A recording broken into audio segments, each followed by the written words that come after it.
Hello guys, today in this video I'll teach you how you can read WhatsApp deleted messages.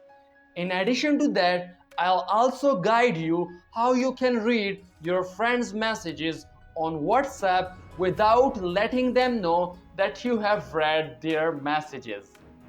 Now let's talk about how actually we can read WhatsApp deleted messages. So the first step is to download NotiSave app from the store. After downloading, you have to give access to NotiSave in order to help you keep your deleted WhatsApp messages. Now enable NotiSave for WhatsApp only.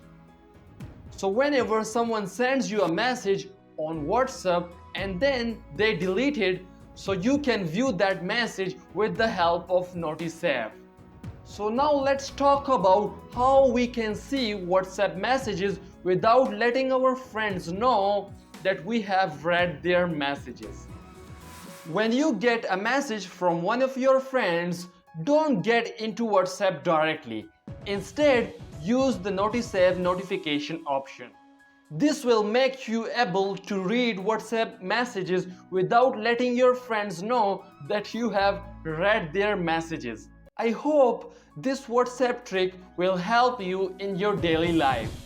If you think you found this video helpful, you can subscribe our YouTube channel because every week we bring you a new exciting video regarding most useful websites, amazing Android apps, and some hidden and exciting features of Android. Have a great life, take care of yourself, see you in the next video. Bye bye.